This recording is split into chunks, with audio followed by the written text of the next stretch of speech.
እባላለሁ። የተስፋ ሸማች ህብረት ስራ ማህበር ሰብሳቢ ነኝ።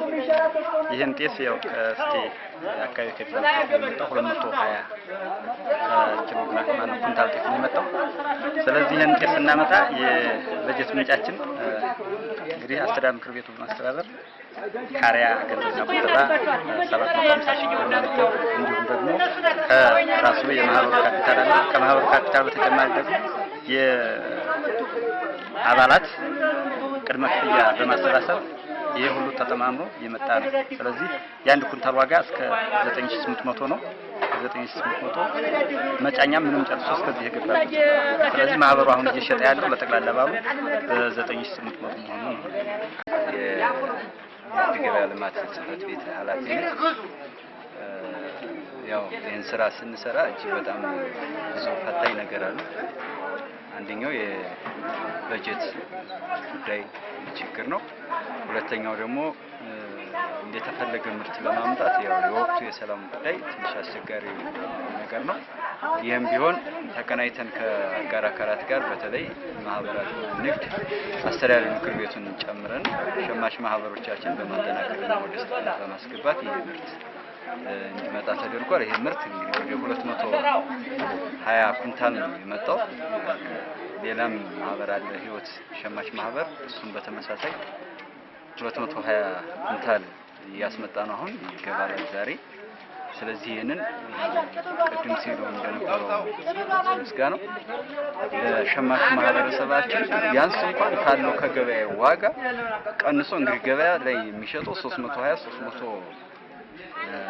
ብር ነው ተመሳሳይ ጤፍ እየተሸጠ ያለው። አሁን ላይ ግን ባለበት ደረጃ ወደ ጣሳ እንኳን ስንመጣ ወደ 287 ብር ወይም ደግሞ በኩንታል ደረጃ 9800 ብር የሚሸጥበት አጋጣሚ ስለሆነ ይሄ ሸማቹን በተለይም የመንግስት ሰራተኛውን በትልቁ የሚያረጋጋና ችግሩን የሚጋራ እንትን አድርገን ነው እየወሰድን ያለነው።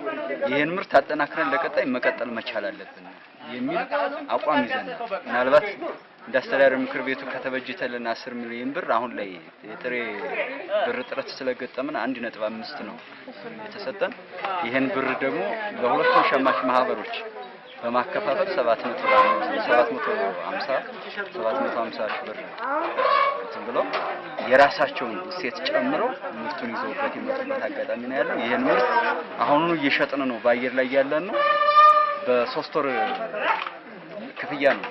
ዛሬ ቀድሞ 3767 ብር ይከፍላል። ቀጣይ ወር በተመሳሳይ ይሄን አድርገን በ3 ወር እንዳይቸገር የመንግስት ሰራተኛችን ሸማቹ በዚህ ልክ ነው እንትን እያልን ያለነውና የበለጠ አጠናክረን መቀጠል መቻል አለብን የሚል እንትን ማለት አለብን። እንትን ሐሳብ ወስደን አሁንም ልንታገዝና ልንሰራው የሚገባ አንደኛ ሸማቹ ቶሎ በዱቤ ከወሰደ ዱቤውን ቶሎ ከፍሎ ሌላ ምርት እንዲመጣ ማድረግ መቻል አለበት።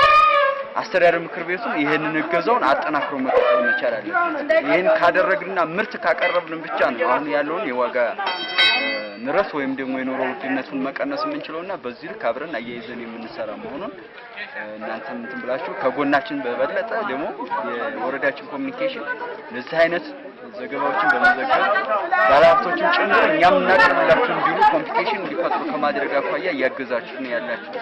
ሀሳብ ጥሩ ስለሆነ ይሄን ማጠናከራችሁ እናንተም እንድትቀጥሉ ነው። የወረዳ ህብረት ስራ ማህበር ጽሕፈት ቤት ኃላፊ ነኝ።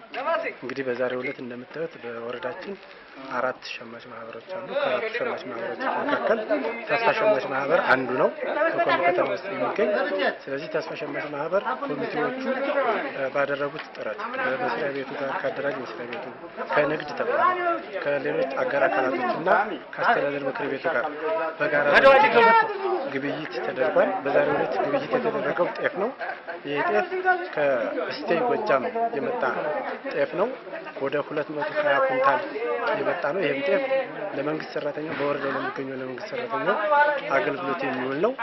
በ3 ወር በ3 ዙር ክፍያ የሚከፈል ማለት ነው። ይሄንን መንግስት ሰራተኛው በየተቋሙ እያስፈረመ እያመጣ በየደሞዝ ወቅቱ የሚከፈል ክፍያ ነው ማለት ነው። እንግዲህ ለዚህ አስተዳደር ምክር ቤቱ ከፍተኛ ድርሻውን ተወጥቷል። የብድር ማመቻቸት ስራዎችን ሰርቷል። በመቀጠል ደግሞ የሸማች ማህበሩ የራሱን ካፒታል በመጨመር ግብይቱን አካሂዷል ማለት ነው። በዚህ ግብይት ሌሎችም ሸማች ማህበራቶች ይቀጥላሉ። ከነገ ጀምሮ ደግሞ ህይወት ዋርላ ሸማች ማህበርም እንደዚሁ ያስገባል። አሁን ላይ በጉዞ ላይ ይገኛል ማለት ነው። ጋሸና ላይ ያለ ሸማች ማህበር ሸማች ማህበራት በዚሁ የሚቀጥሉ ይሆናል ማለት ነው። በጥቅሉ ሲወሰድ በዚህ በወረዳችን ያሉትን የገበያ ማረጋጋት ስራ ለመስራት ብዙ ስራ እየተሰራ የቆየበት አግባብ እንደተጠበቀ ሆኖ በዘንድሮ ዓመትም ሸማች ማህበሩ ከአጋር መስሪያ ቤቶቹ ጋር በጋራ በመሆን ይህንን ጤፍ ግብይት አካሂዶ ይኸውና አቅርቧል ማለት ነው።